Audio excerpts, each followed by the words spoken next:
Hello, fifth graders. Welcome to day 3 of our word study and phonics.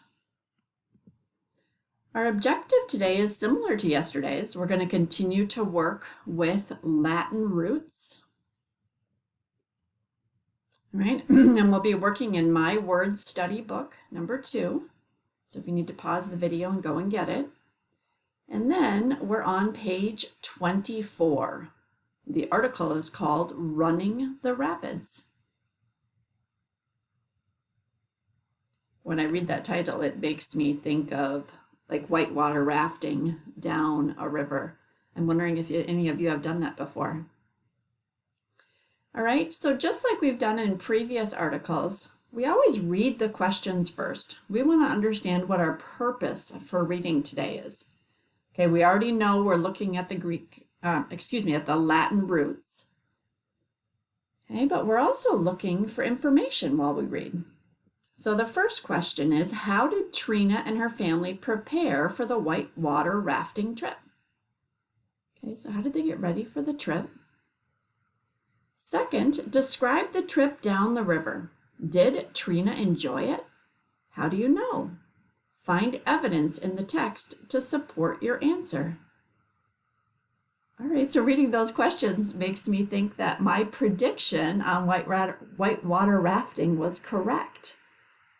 Okay, so we're looking at how did they prepare for the trip, and then what can we find that describes the trip itself? All right, and then the next question, based on Trina's description, would you want to go whitewater rafting? Oh, that's one we could answer at the end. We don't need to look for anything to answer that. Oops. And then the last one is, how is Trina's,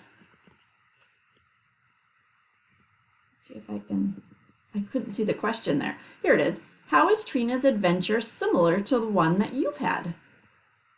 Okay, so those last two questions we can connect to after we're done reading.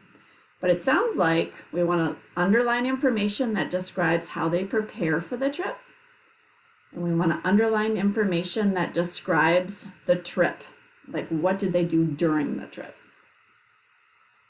All right, so now that I understand what I'm looking for, let's go ahead and turn back to the story. It's called Running the Rapids. All right, and feel free to stay. I'm going to go ahead and read this and work at underlining some details to help answer the questions. Or if you're confident and would feel more comfortable reading it on your own, feel free to do that.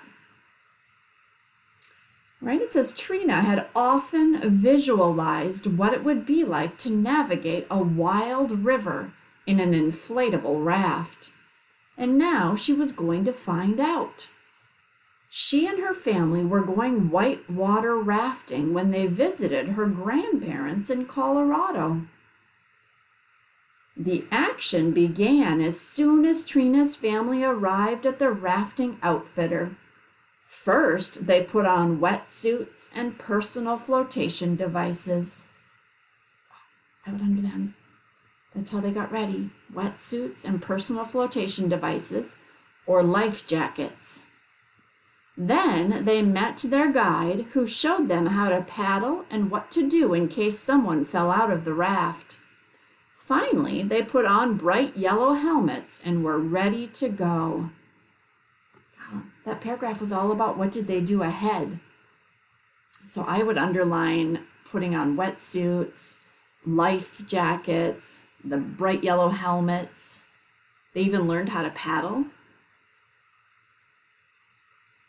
And in the next paragraph, the first part of the trip seemed tame. But when they encountered the first riffle, or shallow rapid, Trina could hear an audible gasp from her family. Then they proceeded into more powerful water and ran a series of rapids that were fast and turbulent. It was just the kind of whitewater rafting that Trina had always wanted to do. Oh, that sounds kind of scary. But it sounds like they went through a series of rapids, like really rough water. I'm going to underline that. That describes the trip. And then the last paragraph is when the raft reached the takeout point near a stunning rock formation, everyone was exhausted but exhilarated. Trina had never enjoyed an adventure more. She knew she would definitely go on another whitewater rafting trip in a nanosecond. In less than a second, in a nanosecond, she would go on that trip again. All right, so it sounds like we found some good details to describe what you did before the trip. The trip itself sounds a little dangerous. They were on quite a bit of rapids. All right, so those will definitely help you answer your questions, and then you're going to make that personal connection for the last two questions. All right, remember to use the space right under the article down here at the bottom to answer those questions. All right, good luck.